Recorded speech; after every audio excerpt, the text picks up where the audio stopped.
একটু আগে ছবি দেখালাম অভিষেক ব্যানার্জির সভায় কর্মীরা একে অপরের দিকে চেয়ার ছুঁড়ে মারছে প্রার্থী পছন্দ হয়নি বলে। অন্যদিকে চুঁচুড়ার অসিত মজুমদার বলছেন রচনা ব্যানার্জিও নির্দল হয়ে দাঁড়াক, আমিও নির্দল দাঁড়াবো, যদি হারাতে না পারি তাহলে ন্যাড়া হয়ে যাব। তাহলে দেবাংশু কি করবে? সজলদা।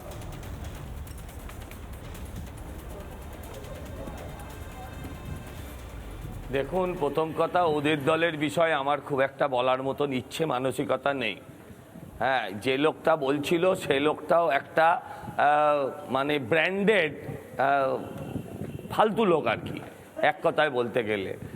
এখন যেটা হচ্ছে, সে এখন বলছে যে ও ন্যাড়া হয়ে যাবে, কিন্তু আমার যেটা মনে হচ্ছে সেটা হচ্ছে ওর দল তো ওকে আগেই টিকিট না দিয়ে ওর টিকিট কেটে ওকে ন্যাড়া করে দিয়েছে।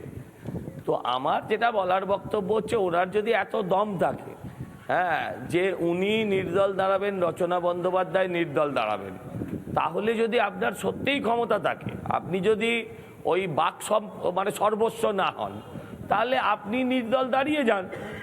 আপনি নির্দল দাঁড়িয়ে আপনি দেখিয়ে দিন আপনার কত ক্ষমতা। এটা যদি আপনার ক্ষমতায় থাকে তাহলে বুঝবো আপনার কথার ভ্যালু আছে, তা না হলে এসব কথা ফালতু, এসব কথার সময় নষ্ট করতে রাজি নয় আমি। সজলদা, আপনার কেন্দ্রে আসি, বরানগরে আসি। আমার প্রশ্ন হচ্ছে, আপনার প্রতিদ্বন্দ্বী বলছেন যে বরানগর একটা গামলার মতো। সজলদা, গামলার মতো বরানগর থেকে আপনি মানে বিভিন্ন যে সমস্যাগুলো, সেই সমস্যাগুলো গামলা থেকে বের করতে পারবেন? আপনার প্রার্থী বলেছেন এই কথা, আপনার প্রতিদ্বন্দ্বী বলছেন এই কথা, আপনার উত্তর?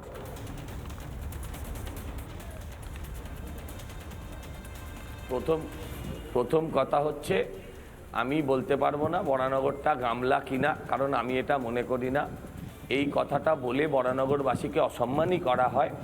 হ্যাঁ, আসলে ওনার দেবের সাথে ওঠা বসা, দেব বলেন বারবার ঘাটালটা গামলার মতো, তাই উনি সে কথা বলেছেন এখানে। হ্যাঁ, উনি আরও যেটা বড় ভয়ঙ্কর বিষয় সেটা হচ্ছে যে বরানগরটা গামলা, কোন বিজ্ঞানী এটা আবিষ্কার করলেন? আমরা তো বিভিন্ন বিজ্ঞানীর নাম শুনেছি, বিভিন্ন বিজ্ঞানীদের জীবনী পড়েছি, তাদের বিভিন্ন আবিষ্কার আমরা নিয়ে লেখাপড়া করেছি, কিন্তু কোন বিজ্ঞানী, সায়ন্তিকা দেবী কার কথার ভিত্তিতে এই কথা বললেন, কোন ভূতত্ত্ববিদের কথা এই কথা বললেন, সেটা আমার জানা নেই। কিন্তু এটা অসম্মানজনক, এ কথা না বললে, মানে এ কথা বলা উচিত নয়। আমার মনে হয় এটা ক্ষমা চেয়ে নেওয়া উচিত। কারণ আরেকটা উনি ভয়ঙ্কর কথা বলেছেন যে ইংরেজরা লাস্ট পাইপ পেতেছিল, ড্রেনেজ ব্যবস্থা ইংরেজ আমলে। তাহলে তোমার দিদির আমলে কি হলো? দিদি তো বলেছিলেন লন্ডন হবে, তাহলে বরানগরটা সেই ইংরেজ আমলের পাইপেই রয়ে গেল। তাহলে তো আমাদের ইংরেজদের ডেকে নিয়ে আসাই উচিত, কারণ ইংরেজদের পাতা পাইপে এখনও ড্রেনেজ ব্যবস্থা চলছে। অথচ এখনও 15 বছর আপনার তৃণমূল থাকার পর, 35 বছর সিপিএম থাকার পর, যদি তারপরও ড্রেনেজ ব্যবস্থার পরিবর্তন না হয়, তাহলে তো হয় বিজেপিকে আনতে হবে, আর ওনার বিজেপি পছন্দ নয়, তাহলে ওনার ইংরেজ পছন্দ, উনি ইংরেজদের ডেকে নিয়ে আসুন, আর কি বলবো। সজলদা, আপনার কাছে শেষ প্রশ্ন। বরানগরে আপনি প্রচার করছেন, প্রচারের মাঝ থেকে জয়েন করেছেন আমাদের কিশোর অগ্নিবাণে, অনেক ধন্যবাদ। আমার প্রশ্ন হচ্ছে, মমতা বন্দ্যোপাধ্যায় বিভিন্ন সভায় গিয়ে বলছেন আমি প্রার্থী, আমি মুখ, আমাকে দেখে ভোট দিন। অভিষেক বন্দ্যোপাধ্যায় বিভিন্ন সভায় গিয়ে বলছেন একইভাবে প্যারালালি, আমি প্রার্থী, আমি মুখ, আমায় ভোট দিন। ভোটটা, মুখটা কে আসলে, মমতা বন্দ্যোপাধ্যায় না অভিষেক বন্দ্যোপাধ্যায়? ওটা বুঝতে পারছে না সাধারণ মানুষ।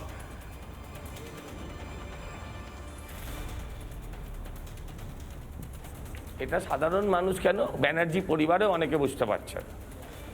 এই যে পুশ বিহাইন্ড হয়েছিল, আপনারা মনে আছে সেই মমতা ব্যানার্জির ছবিটা, যেটা SSKM থেকে লিক হয়ে গেছিল, সেটা আপনার মনে আছে? ওখানেও আসলে এই মুখের লড়াই, যে আসল মুখকে আমি বলছি শুনুন।